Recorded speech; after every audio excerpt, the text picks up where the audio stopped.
तो hi everyone, आज की डेली डोज वीडियो में मैं आपको बताऊंगा रिजिड पेवमेंट में जो स्ट्रेसेस आते हैं उनके नेचर के बारे में। कैसे डिसाइड करना है या कैसे पता करना है कि किस तरह का स्ट्रेस आ रहा है, कॉम्प्रेसिव है या टेंसाइल है, उसको आज हम इस छोटे से वीडियो में देखते हैं। स्ट्रेसेस की अगर हम बात करें, दो प्रकार से आ सकते हैं किसी भी रिजिड पेवमेंट के स्लैब पर। एक जो व्हील लोड के कारण आ सकते हैं और दूसरे जो टेम्पोरल वेरिएशन की वजह से स्ट्रेसेस जनरेट होते हैं। टेम्परेचर दो तरह से वेरी होगा। एक डेली वेरिएशन, जहां आप डे और नाइट अगर आप कंसिडर करते हो, डे में टेम्परेचर अलग है, नाइट में अलग है, इस वेरिएशन के कारण से आपके स्ट्रेसेस जनरेट होते हैं और इसको आप कहते हो वॉर्पिंग स्ट्रेस। दूसरा जो तरीका है टेम्परेचर वेरिएशन का, वो सीजनल होता है, यानी कि समर और विंटर। समर और विंटर में जैसा आप जानते हो टेम्परेचर अलग अलग है, तो इन दोनों वेरिएशन के कारण आप फिर से स्ट्रेसेस पाते हो अपने कंक्रीट स्लैब के अंदर। इससे पहले कि हम आगे बढ़े, मैं आपको स्लैब के 3 पार्ट्स के बारे में बताना चाहता हूं जिनके ऊपर हम स्ट्रेसेस को देखते हैं या फिर स्टडी करते हैं। एक तो हो गया आपका जो बीच वाला पार्ट है, यानी कि इंटीरियर। इसको हम इंटीरियर बोलते हैं। हम नेचर ऑफ स्ट्रेस देखेंगे जब लोड इंटीरियर में होगा। ये हो गए आपके 4 कॉर्नर और यहां जो आपको ये नजर आ रहे हैं ये हो गए इस स्लैब के एजेस। 4 एजेस है आपके पास, ठीक है। तो चलिए सबसे पहले हम व्हील लोड से शुरुआत करते हैं। व्हील लोड की अगर मैं बात करूं और जब व्हील लोड इंटीरियर पे होगा तो किस तरह से नेचर होगा स्ट्रेसेस का। मान लीजिए ये मेरे पास एक स्लैब है और इस स्लैब के इंटीरियर में जैसे ही व्हील आएगा, टायर आएगा, वैसे ही ये स्लैब कुछ इस तरह से डिफॉर्म होगा। राइट, इतना ज्यादा नहीं होगा, ये मैं आपको ओवर एग्जैजरेट करके दिखा रहा हूं जिससे कि आपको समझ आ जाए। अब ऐसा होने से होता क्या है, देखिए ऊपर वाले जो फाइबर है टॉप वाले, इनके ऊपर कॉम्प्रेशन और नीचे वालों पे टेंशन आ जाता है, यानी कि जो स्लैब होगी वो कुछ इस प्रकार से आपको नजर आएगी डिफॉर्म होते हुए, जिससे कि आप क्लियरली देख सकते हैं कि ऊपर वाले जो फाइबर है उनके ऊपर आ रहा है कॉम्प्रेशन और नीचे वालों पे आ रही है टेंशन। ठीक है, तो इससे आप समझ गए कि इंटीरियर पे जब भी स्ट्रेस लगेगा तब आपके पास क्या होगा, टॉप पे कॉम्प्रेशन आएगा और बॉटम पे टेंशन आएगा। अब हम देखते हैं एक बार एज पे। सेम चीज जब आप एज पे देखते हो, टायर यहां पे रखते हो, तब क्या होगा, तो इस तरह से डिफॉर्मेशन नजर आएगा।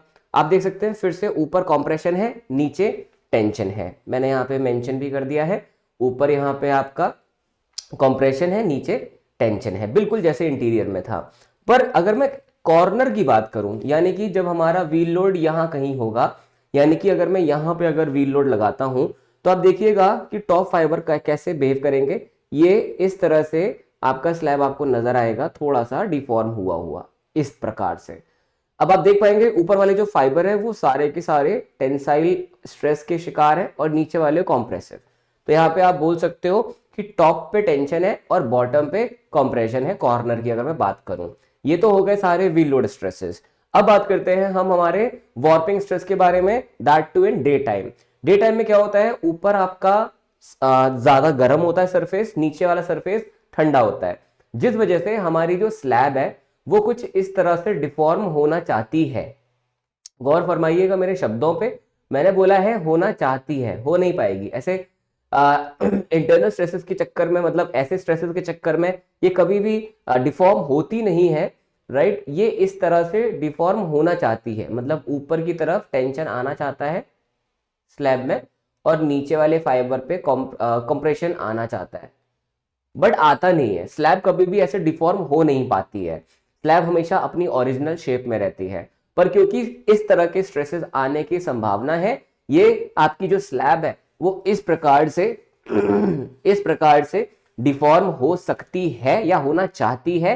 तो स्लैब क्या करती है, अपनी ओरिजिनल शेप में रहने के लिए इंटरनल स्ट्रेसेस डेवलप करती है, वो भी ठीक equal and opposite in nature. मतलब जो स्ट्रेसेस होंगे वो इस तरह से होंगे। तो अगर आप देखिए टॉप पे आपको कंप्रेशन दिखेगा डे टाइम में और बॉटम पे आपको टेंशन दिखेगा। ये वो डॉटेड लाइन वो शेप है जो स्लैब लेना चाहती थी, बट स्लैब लेती नहीं है, स्लैब रहती अपनी ओरिजिनल शेप में है। और ओरिजिनल शेप में रहने के लिए उसे क्या करना पड़ता है, इस जो आपका शेप चेंज होकर के स्ट्रेसेस आना चाहते हैं स्लैब के ऊपर, ठीक उसके उल्टे जनरेट करते हैं इंटरनली। तो टॉप पे कंप्रेशन आ जाएगा और नीचे टेंशन आ जाएगा डे टाइम में। ये मैंने यहाँ पे मेंशन कर दिया है आपका। टॉप पे कंप्रेशन, नीचे टेंशन, जैसा कि यहाँ पे लिखा है सेम टू सेम यहाँ पे। और अगर मैं नाइट टाइम की बात करूं तो ठीक इसका उल्टा हो जाएगा, ऊपर आपके पास टेंशन आएगी और नीचे कंप्रेशन आएगी, ये भी मैंने मेंशन कर दिया है। अब बात करते हैं समर और विंटर। जब अगर समर की मैं बात करूं तो हमारा जो स्लैब है वो इस प्रकार से एक्सपैंड होने की कोशिश करेगा, ठीक है, हर डायरेक्शन में ये इस तरह से एक्सपैंड होगा, ठीक है, इधर से इधर से इधर से इधर से। पर फिर वही बात, ये चाहता है एक्सपैंड होना पर हो नहीं पाएगा, क्यों? क्योंकि इंटरनल स्ट्रेसेस डेवलप हो जाएंगे, that too equal and opposite in the nature. तो आप कह सकते हैं कि समर के टाइम में आपकी पूरी स्लैब के ऊपर जो स्ट्रेसेस हैं वो कॉम्प्रेसिव होंगे नेचर में। आईआरसी ने रिकमेंड किया कि कॉर्नर पे फ्रिक्शनल स्ट्रेस लेने की जरूरत नहीं है, because it is anyways free to expand. और विंटर में ठीक इसका उल्टा, विंटर में क्या होगा, विंटर में आपकी पूरी स्लैब के ऊपर टेंशन आएगा। तो ये जो पूरा का पूरा टेबल आप हमेशा से देखते आए थे, इस तरह से आप उस टेबल को बना सकते हैं और इसी से आप कॉम्बिनेशन भी ढूंढ सकते हैं आपके क्रिटिकल स्ट्रेसेस के। आशा करता हूं इस वीडियो से आपने कुछ ना कुछ नया जरूर सीखा होगा।